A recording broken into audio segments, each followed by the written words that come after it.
बोला शंकर भगवान की। आइल बाटे सावन के दिन भोला लगवाली बेकसीन हे स्वामी लगवाली बेकसीन शत्रुघ्न सरगम। आइल बाटे सावन के दिन स्वामी लगवाली बेकसीन हे भोला लगवाली बेकसीन मक्सवा पे निहर दिन स्वामी लगवाली बेकसीन हे भोला लगवाली बेकसीन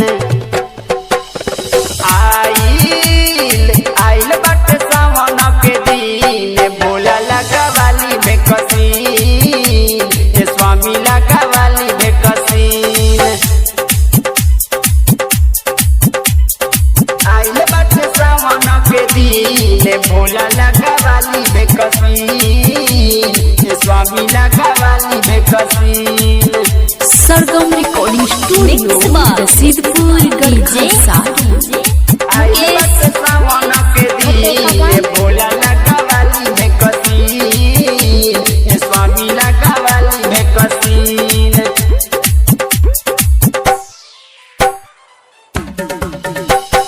लागे भीड़ बड़ी भारी हीरो रे दुआरी हीरो सावधान ए भोला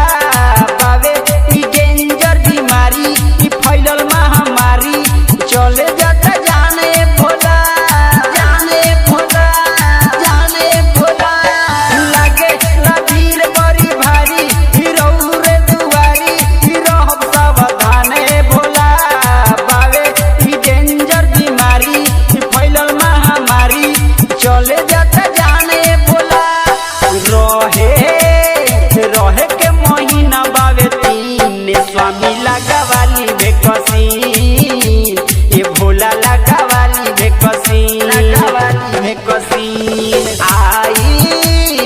आइल बा कोरोना के दिन स्वामी लगवाली बेकसीन ये भोला लगवाली बेकसीन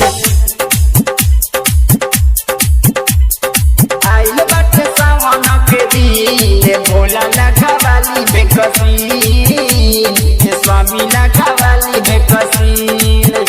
सरगम रिकॉर्डिंग स्टूडियो रसीदपुर गढ़सा। आइल बाटे सावन के दिन भोला